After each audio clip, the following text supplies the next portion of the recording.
All right, y'all, it's only on 8%. It's your man Pat Caesar. Just wanted to throw a quick intro slash outro to this. Promise you you'll catch me.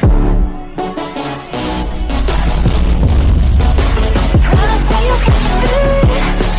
Is a 2015 Chevrolet Malibu that I was working on. It was getting code P0017F, which is an auxiliary battery for the stop-start system.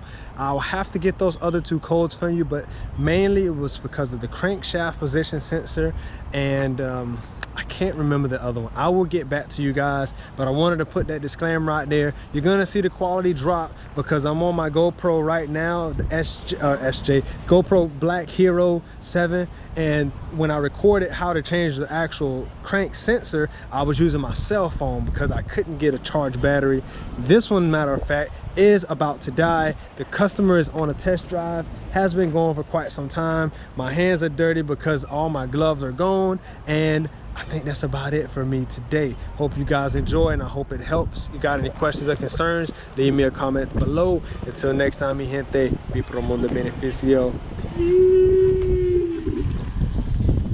Alright, y'all, so I just want to show y'all real quick. I finally got this crank sensor out, this crank position sensor, 2015 Chevrolet Malibu with a 2.5. So you guys where it's at, just in case.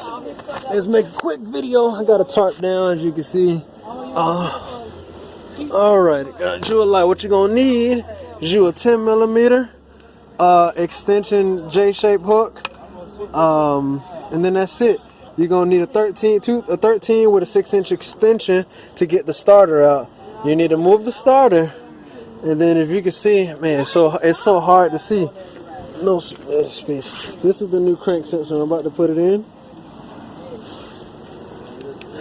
And I'll get the codes. I can't remember the codes, but you can see where the plug is right there. The crank sensor, if I can get in here just right. The crank sensor is right there. So you see where the plug's at? You just go right down there, and there's the opening for the starter. My phone will not focus. I'm using my phone, but right there in my hand, right there at the end, that's where the crank sensor is. It's a 10mm bolt that holds in. That's the plug in. You have to remove the starter.